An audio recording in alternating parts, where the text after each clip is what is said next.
ସେଇରେ କଣ କଲା ନା ଟୋପି ବିକି ଆଣିଲା। କଣ ଟୋପି କେମିତି ବିକନ୍ତି?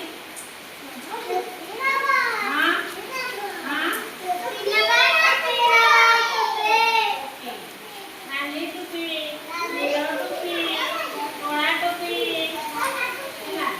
ବୋତଲ କରି ବୁଢ଼ାବୁଢ଼ୀ କରି ତାକୁ କାଟିଲା। କଣ କଲା? ସେ ଗଛ ମୂଳେ ଶୋଇ ପଇଲା। କଣ କଲା? ଶୋଇ ପଇଲା। ଶୋଇ ପଇଲା। ଗଛ ଉପରେ ମାଙ୍କଡ ମାନେ ଥିଲେ। ମାଙ୍କଡ ମାନେ ଦେଖିଲେ ବୁଢ଼ା ବୁଢ଼ୀ କରି ଶୁଣ ମୋ କଥା